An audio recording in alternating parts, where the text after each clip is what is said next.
we think of the wealth of colonial America and ultimately the United States, you cannot point to a more primary source than slavery.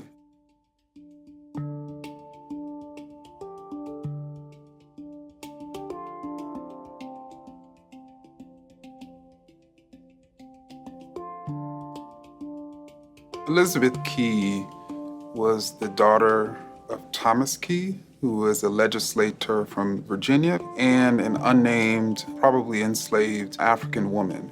Before Thomas Key died, he willed that his daughter, Elizabeth Key, would be freed at 15 years old. Her new master decided to defy the wishes of Thomas Key and kept her enslaved.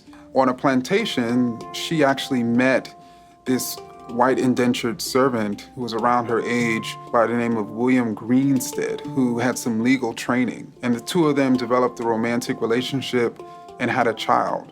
When her new master died in 1655, William Greenstead and Elizabeth Key sued for the freedom of Elizabeth Key as well as their newborn child. And they won. They won their case. And they won their case because Elizabeth Key made the case that her father was free and she was a Christian. And in British law, and Virginia in 1655 was a British colony, in British law, you could not enslave a Christian, and the status of the child was derived from the father. And so again, Elizabeth Key was like, my father is free and I'm a Christian, so I should be free.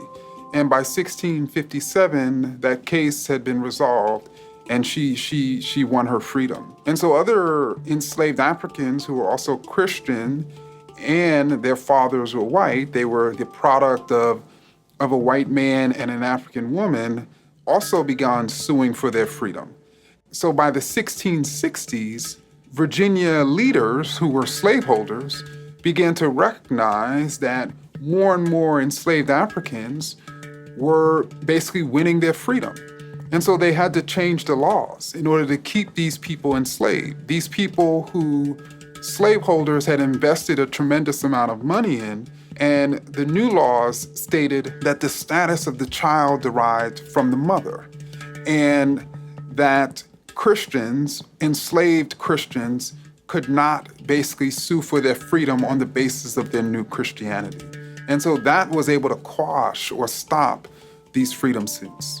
These new laws in the 1660s showed just how critical the maintenance of keeping Black people enslaved was to the lifeblood of Virginia, a colony that was seeking to grow its wealth by planting tobacco, which was the major product at the time in colonial Virginia, a product that was sweeping England and Midwestern Europe in its popularity.